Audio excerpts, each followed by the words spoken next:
I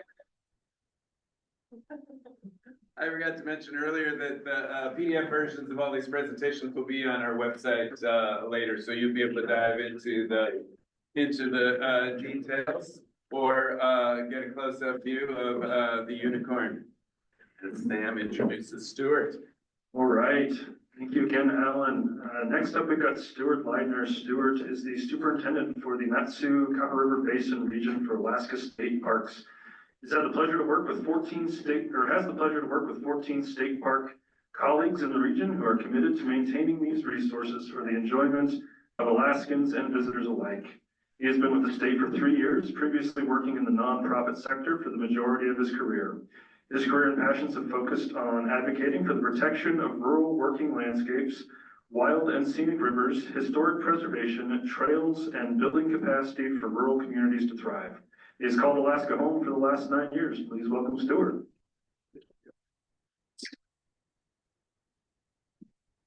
So I guess I should have updated that bio. I've been with state parks now about 6 years, and earlier, Helen and I were talking back and forth about new equipment and who gets to make who jealous. And he said he was jealous about some of the things we recently got, but now you're getting a bulldozer for trails. So I'm back to being in the back seat. Your turn. Yeah, exactly. I gotta go find one now just to catch up. One of the things I wanna just, before I get going too far, is this year, for the first time, I'm super fortunate that our park managers or park specialists are actually year-round full-time. That's not happened in state parks ever. And so 3 of them are here, Vic, Bill, and Eric, and 2 from Denali, 1 from Nancy Lake. And Jody, who would have done this presentation, you know, she's a little shy. If you've ever met Jody, she's super shy. And she just got back from hiking 200 miles in Portugal, and then complained about the food because, you know, she had to hike in the morning without coffee, and then came down with a sinus infection, so, you know, on the flight back. So she was not able to be here today. And I'm really focusing just in the Hatcher Pass area. Half of what I can talk about, I'd be here much longer. We can talk Denali trails, we can talk, you know, Nancy Lake trails. And I'm just gonna say up front, because I've heard people, you know, question like, why is that trail in bad condition? First off, I have an operating budget, not including personnel services, of about $470,000. About 90% of that goes to taking care of DOT, utilities, pumping 150 latrines. And then by the time we're done with all of that, maintenance gets a budget of $25,000, and my park managers each get a budget of $2,000. So that tells you what we have to work with. And no, we don't have 12 trail crews that are paid through general funds. You know, and we've switched up a little bit how we're operating, much to the chagrin of at least 1 or 2 of my park managers, in that I need to keep them focused on the front country, because 98% of the people that come into a state park rarely go a couple miles or so beyond the campground, and that's the place where we make our money. So I am going to focus on Hatcher Pass. Some of the first things I'm going to talk about is, of course, Jody was working with Ben, and we have to thank Alaska Trails for coming out. And I was giggling earlier when somebody asked about that new trail in Sitka, about, you know, maintaining it. And I was looking at those pictures going, it's a capped trail where there's no brush like this, and they shouldn't have a problem with that. This is Goldman Trail. For anybody that's hiked it, you know we can brush that back 10 feet either way, and by next season, it's grown back in. And so we don't get to maintain it as much as we like. One of the things that we would like to do is to get that knocked back 10 feet from center line on either side. so that in the coming winter seasons, we'll be able to start grooming that trail for cross-country skiing. If you've been out on that trail in winter, it's usually post-hold, and people trying to ski, it gets a little gnarly. But this trail has problems. And so one of the things that Michael, as a superintendent, is with now the park managers being on year round, they're going to start to build a catalog of all of the trail projects that need to get completed. And this isn't so much for us to do internally. What I want to be doing is to be looking at funds that we can support Alaska Trails, SCA, private contractors, and especially the small businesses out there, because that is putting money back into the economy faster. And it also is something that I think we can build capacity of these organizations more. If we know there's a pipeline of projects and we can continue to get the funding put together, then everybody benefits.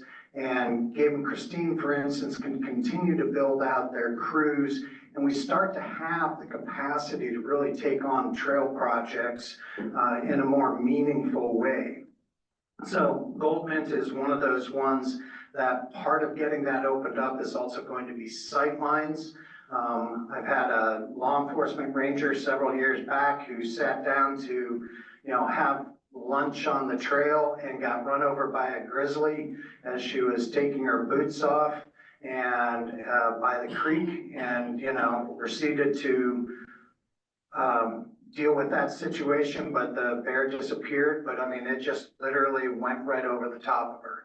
So we want to open up sight lines. We want to replace boardwalks, and we learned a lot from what Gabe and Christine did up in Denali this year, and watching the work that they did building the boardwalks.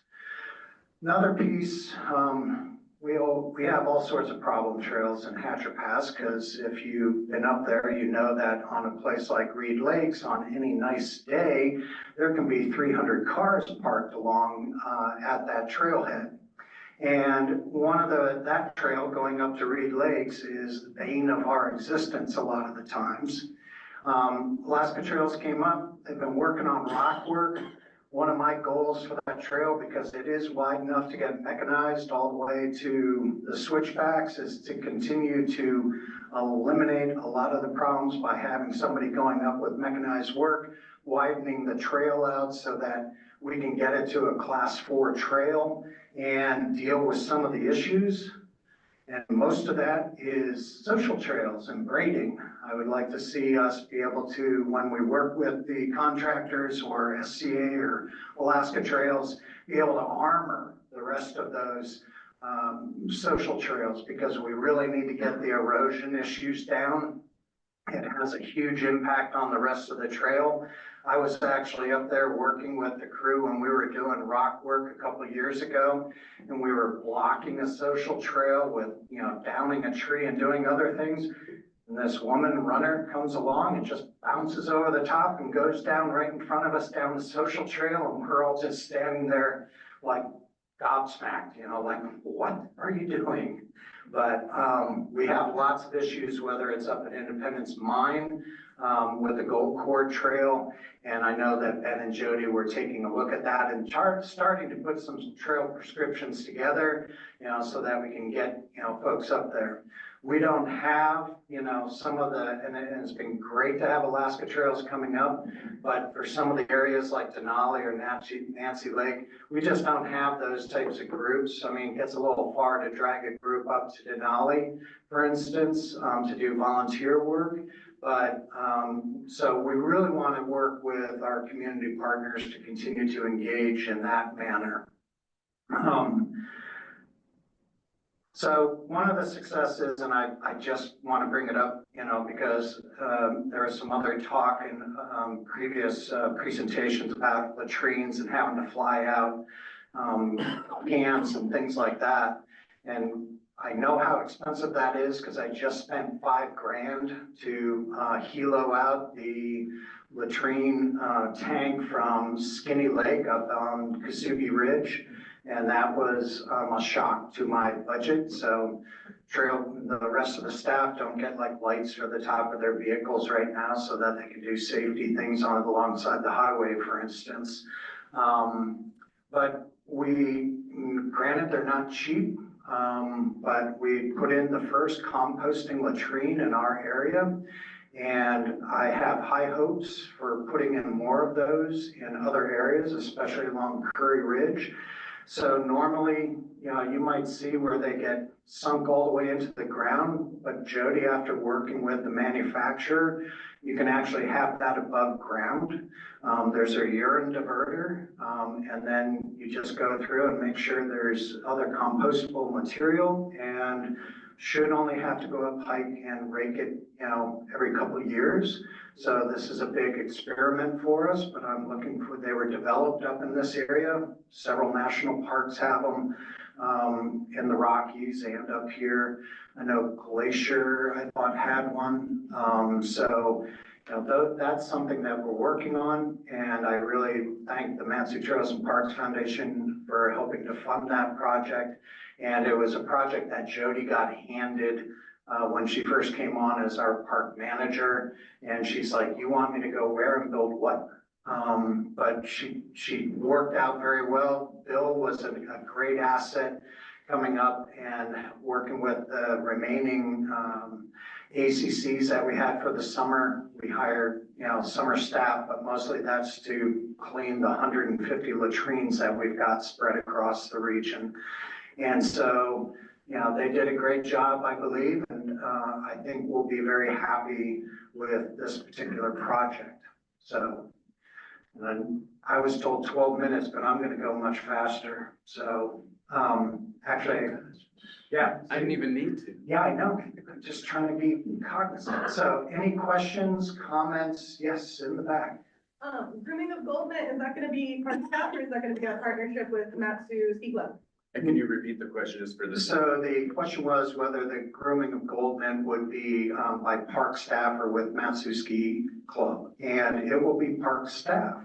Matsu Ski Club has their piston bully up at Independence Mine, and they set everything for the racers and those folks. This will be something that we've got a couple of small groomers that will pull on Scandic just to really try to compact the trail. And then when it gets large enough and cut back far enough, I might then incorporate and borrow a new Alpina system that we got that will lay, but that's got to make sure the trail's at least 6 feet compacted wide during the summer so that we can take that particular unit out there. And the Alpinas are a brand new unit that we got for both Denali and for Nancy Lake to do trails there. Christine. The budget you're describing is a travesty, I know, for lots of state parks. Is there any mechanism by which the public can lobby for more state parks funding? Not that it's going to turn into a dollar bill, but just so there's a record of how many people think that should be different? So the question was about lobbying the legislature for more funds. And yes, the public can do that. You can also participate through our Citizen Advisory Board, which we're always looking for more folks to join that. And it is something, that in Anchorage, they're fairly, you're a recipient of the fact that, they've been pushing for funds for trail projects and other things. We've had our funds in for certain projects, and the folks in our legislative districts just don't seem to support it. I can't advocate for that, but the public certainly can. So through our representatives? Yes, through your representatives. I was curious as to how you came up with a location for that composting toilet at Reed Lakes. The question was about the composting toilet for Reed Lakes. We actually had a larger project that had putting in tent pads at both the upper and lower lake. There is a pit toilet at the one lake, and only because I couldn't afford a couple of these. And so that one will have to continue to be dealt with, but I want to replace all of those in the backcountry. You go up on Kasugi, we have pit latrines, things along those lines. And especially with the new Curry Ridge Trail, I want to, try to get these up there so that we're not having to constantly, deal with flying out tanks. One year staff tried to take it out on snow machines, and if you have a 250-gallon tank full of poo, A, they're really heavy, and B, for some reason, nobody wanted to be on the downhill side when they were snow machining them out, and they said never again. All right, thank you very much.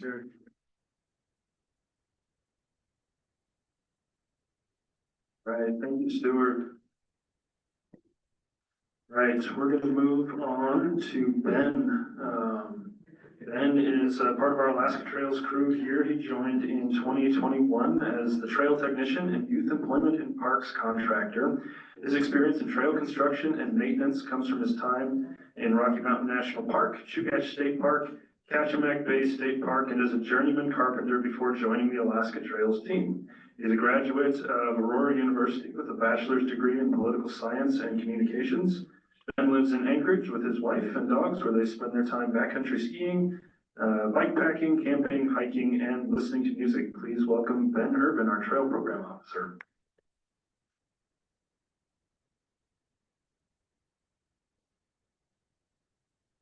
Hello, everybody.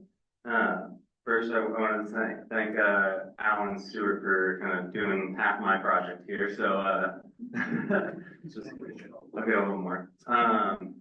So we've got 3 projects that we did in Mat-Su region this summer. I'm going to get into just kind of some metrics and challenges of some of those. So the first one is Pioneer Peak. We have multiple funding sources: Mat-Su, Trails and Parks Foundation, one of the big ones, individual donors, and then a couple of folks from the neighborhood, of course, who use this trail all the time. Basic goal of this project, if you're familiar with it, is drainage, adding some structures, and then we had to stay within this easement. So we couldn't do a big reroute one way or the other. The trail goes more or less straight up the mountain. Super mucky. It's really not great soil to work in, but it's a really popular trail. And then because of who owns which parts of the land, we're kind of constrained to this little one section. So we could move it if we wanted to, 12.5 feet in either direction. So we were able to do that in a couple of spots where we were able to just add in like a grade reversal, a grade dip, or just kind of bump up over something that we really needed to. We built 336 feet of running plank. We did a little bit of hand rail at the beginning of the trail where folks are most often cutting the switchbacks. Like everywhere in Alaska, it seems like cutting switchbacks is everyone's favorite thing to do. We put a little bit of some crib steps at the very beginning. We removed some failed boardwalks and structures, reworked a couple of creek crossings, and yeah, added some drainage, reshaped some tread. I think this is a video right here. Sorry, everybody. Oh, there, I see it on the maybe. I think it's thinking about it. There we go. Oh, it's weird line, but a good idea. So what we had to do was build some structure. We can't hike it all in because how steep it is, and we have to go in pretty far. So we did helicopter everything in. We were able to do it in about 2/3 of the time that I anticipated. So the pilot was really efficient. We worked with these guys before. We've come up with a good system. They trust us. We trust them. No incidents. And yeah, we got it done super quick. Now I just need to find where the rest of my presentation is. Is that outbound, Ben, that you use? Yeah, we use Outbound. They've been really great with us. They don't charge us a minimum or a standby. So if it's scheduled for 9 a.m. And then we're waiting until noon because low ceiling or something, they're not charging us for that time, which has been great. Yeah, and then, we did do a volunteer event there as well, and people are pretty excited about that. That's when we did the group steps. Structure work does seem to be one of the more popular, volunteer events than just brushing. So something I am putting in here as kind of a reminder from the conference last spring was don't let perfect be the enemy of good. To keep reminding myself of that on this project because we couldn't go and make the perfect trail. We couldn't go do the switchbacks and the reroutes where we wanted it. So we did have to get a little creative in some areas. Super mucky, slick trail. It was slow hiking. The crew was wearing micro spikes for about half of the project. It took way longer to hike in, hike out every day because the crew had to be really careful. Folks were falling and sliding around. No one was really injured, which was nice, but we had to really slow things down there. And then we were limited to our helicopter drop zones. It would have been great if we can just do a bunch of drop zones right along the trail, but it's so thick and brushy there that we narrowed that down to about 4 spots and then had to hike everything from there. And the crew actually opted to hike things uphill instead of down because of how slick it was. It seemed safer to be able to kind of fall forward and drop it to the ground than fall with this big piece of lumber in your arms and just sliding down the mountain. So we had to do lots of steps in the running plank too. So if you built running plank, you kind of, in at least my experience with it, you do 1 step every, well, it looks real nice when you can spread them out to like 1 foot or 1 step up every span of 10 feet or so. But we were just step, and they're all big steps too, just because we're gaining so much ground. And then we, as you can see in that bottom left picture, we had to gain a ton of ground. I would never say that's the kind of prime example of building a step and run, but it's sturdy, it's going to hold up, and it was really the only solution for this one spot to get it up. And we did have to go up to a double wide because of how kind of high off the ground we were. We were almost 3 feet up off the ground there to get over something. And then we didn't finish it up, kind of like Alan said. So hopefully we'll be able to return for 2 more weeks, finish up 1 structure with his crew and kind of tune up the switchbacks. Here's some crew steps, some more of that running plank, the popular switchback cutting spot there. Yeah, and then we went out to Reed Lakes. We were working on, that was also funded by Massive Trails and Parks Foundation. Main goals were drainage, tread work, tread hardening, and then getting rid of the social trails. If anyone knows how to do that, please let me know. Still working on that. So we got about 60 feet of rising rock steps. That was kind of the solution for the rock work and tread hardening that we went with. The rocks are a little rounder there, so it is difficult to do kind of like a traditional rock step. But we did what we were able to with the materials that we had at hand. Busted out about 150 feet of berm, added 65 plus drains, brushed part of the trail, updated some signage, and then obliterated some of the social trails, at least some of the more popular ones. We reseeded some of them with natural plants and closed them off. We did throw some signage in discouraging people from using those, but nobody reads signs. So it's a busy trail, even with work Monday through Thursday. There's a steady stream of hikers. Most of them are really curious and pretty thankful. There's a low level of trail etiquette and compliance. I noticed everybody's using those trails, the social trails. People are cutting right in front of us. There are off-leash dogs and some off-leash kids.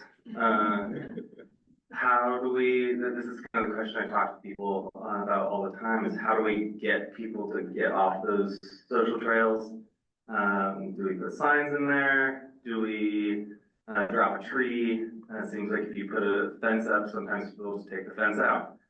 So what do we do? I guess the best solution we've been finding is just make the option that you want people to take the better, more attractive option. And then if you could get 70% of people that way, great. And then maybe throw a sign in there, you can catch an extra little bit too. But rock work is slow. Anyone who's done rock work probably knows this, and especially with crews that don't do a lot of rock work. We don't do a lot of rock work here in Alaska. We don't have great rocks to work with, at least here in the Anchorage area and Mat-Su. So getting the crew cruising with this method took a little bit, and then even once they are cruising, it's still kind of slow going. And yeah, there's still more work to do if you're familiar with Reed Lakes. There's some work all the way out to the lakes that needs to be done. It's there's mucky spots, lots of switchback cutting, lots of social trails. Yeah, here's some of the work that we did. This one here, those are the little signs that we threw in to try to discourage folks from using them. And here's one of my favorite trail users down here. I don't think the dog was having a and then this is actually the first project, I believe, of the summer, right after our training week. It was pretty straightforward, just doing some signage out at the Matt Lakes Rec area. Just 1 week, and we were just putting some signposts out there and doing some hazard tree removal. And I don't have any issues with that. Does anybody have any questions about these? Can you talk about the crew and trying to get returners and Mat-Su folks to be on the crew and Yeah. the crew makeup? Yeah. So this was, I was calling this one our Mat-Su crew for the summer, since we had, majority of these projects were Anchorage and North. Two of the crew members, I think actually all but one person of this crew is a 5-person crew, were returners from last season, which is really great. They're familiar with building this kind of structure, and there's other pictures here. Yeah, they did this on the South Fork Eagle River Trail out to Symphony and Eagle Lake last summer. So we really didn't have to do a whole lot of training there, since most of them were returners. The crew leader was a returner, and then one of the crew members along with the crew leader, came from Palmer. So they were familiar with the trails. These are kind of their home trails. They were really excited and invested in the projects. Yeah, and then everybody else on the crew is from Alaska, is familiar with the weather that we have. No one was caught off guard and trying to quit on me halfway through the season. Yeah.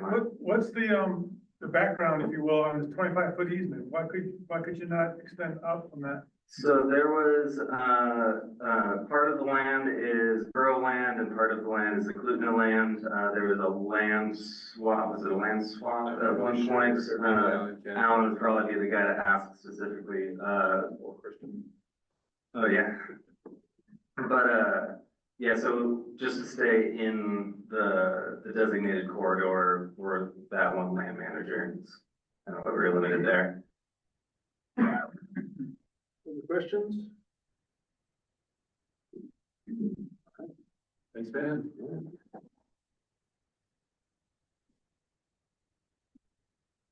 Right, thank you.